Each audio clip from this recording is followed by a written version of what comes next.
said destined to be black people who would need to and Manson preached that only he and his followers would be safe during the revolution. They were destined to retreat to Death Valley and live in an underground compound until he was sought out by the champions of Helter Skelter. That was, Manson said, destined to be black people who would need to find a new ruler. You can probably guess who he thought that was going to be.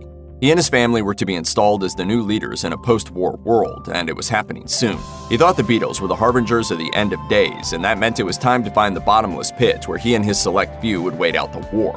When the war didn't start, he decided to accelerate the schedule a bit by sending his followers out to start killing.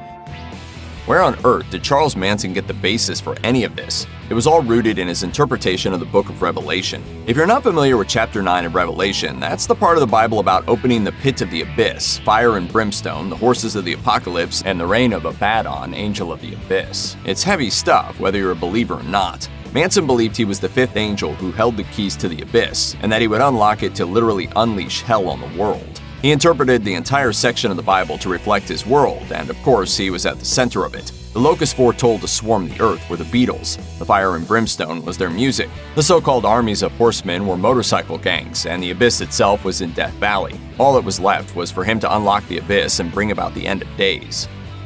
Anyone who's asked to come up with a list of the most inoffensive groups in music history would almost certainly include the Beach Boys. But weirdly, in addition to their connection to Surf Sand and Kokomo, they're also connected to Charles Manson.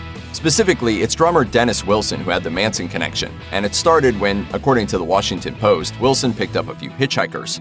They were part of Manson's family and made introductions that led to Wilson crashing with the family to enjoy